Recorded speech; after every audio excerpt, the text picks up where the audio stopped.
شمس الدین التمش بر صغیر کی تاریخ کا وہ عظیم حکمران تھا جس نے دلی سلطنت کو ایک مضبوط اور باقاعدہ سلطنت کی حیثیت دی۔ وہ اصل میں ترکی نسل کا غلام تھا اور محمد غوری کے غلام قطب الدین ایبک کی زیر تربیت آیا۔ اس کی ذہانت، دینی شعور اور فوجی صلاحیتوں کی بدولت ایبک نے اسے اپنا داماد بنا لیا۔ قطب الدین ایبک کی وفات کے بعد جب آرام شاہ کمزور قیادت کے ساتھ دلی کے تخت پر بیٹھا تو التمش نے ایک مضبوط سیاسی اور فوجی حکمت عملی کے ذریعے اسے شکست دی اور 1211 عیسوی میں تخت سنبھالا۔ اس کا سب سے بڑا کارنامہ یہ تھا کہ اس نے دلی سلطنت کو خارجی اور داخلی خطرات سے بچایا۔ اس کے دور میں سلطنت پر مختلف جانب سے حملے ہوئے مگر اس نے انتہائی حکمت عملی اور بہادری سے ان کا مقابلہ کیا۔ مغربی سمت سے خوارزمی لشکروں کے بچے کھچے گروہ جنہیں چنگیز خان کی یلغار نے بے گھر کر دیا تھا وہ بر صغیر میں داخل ہونے کی کوشش کرتے رہے۔ التمش نے ان سے نمٹنے کے لیے سرحدوں پر مضبوط دفاع قائم کیا۔ وہ جانتا تھا کہ اگر چنگیز خان جیسے حملہ آور کو چھیڑا گیا تو سلطنت دلی بھی تباہ ہو سکتی ہے، اس لیے اس نے ہوشیاری سے چنگیز خان کے تعاقب میں آنے والے شاہ خوارزم جلال الدین کو پناہ دینے سے انکار کر دیا۔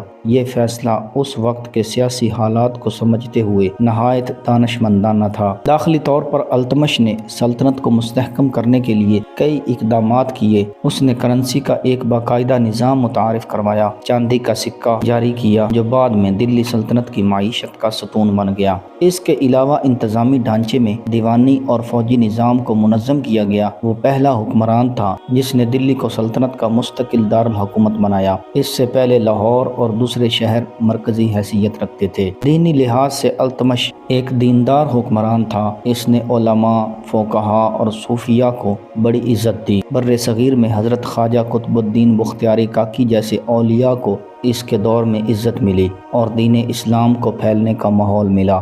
التمش نے عباسی خلافت سے رسمی خلافتی سند حاصل کی جس سے اس کی حکومت کو دینی اور بین الاقوامی سطح پر جواز ملا۔ 1229 عیسوی میں بغداد سے خلافت کی سند موصول ہوئی جس نے دلی سلطنت کو خلافت عباسیہ کی طرف سے تسلیم شدہ اسلامی ریاست بنا دیا۔ شمس الدین التمش نے کئی اہم فتوحات بھی کی۔ بنگال، سندھ، گوالیار، بدایوں اور ملتان جیسے علاقے اس کے دور میں دلی سلطنت کے ماتحت آئے۔ اس کی فوجی مہمات نے سلطنت کی سرحدوں کو وسعت دی اور اندرونی بغاوتوں کو بھی کچلا۔ خاص طور پر بنگال کی مہم میں اس نے بغاوت کو ختم کیا اور دلی کی عملداری قائم کی۔ اس نے اپنے دور میں جاگیرداری نظام کو کنٹرول میں رکھا اور ریاستی کنٹرول مضبوط رکھا۔ التمش نے اپنے بیٹے ناصر الدین محمود کو ولی عہد بنایا مگر اس کی زندگی میں ہی وہ وفات پا گیا۔ اس کے بعد اس نے اپنی بیٹی رضیہ سلطانہ کو اپنا جانشین مقرر کیا جو بعد میں بر صغیر کی پہلی مسلمان خاتون بنی۔ 1236 عیسوی میں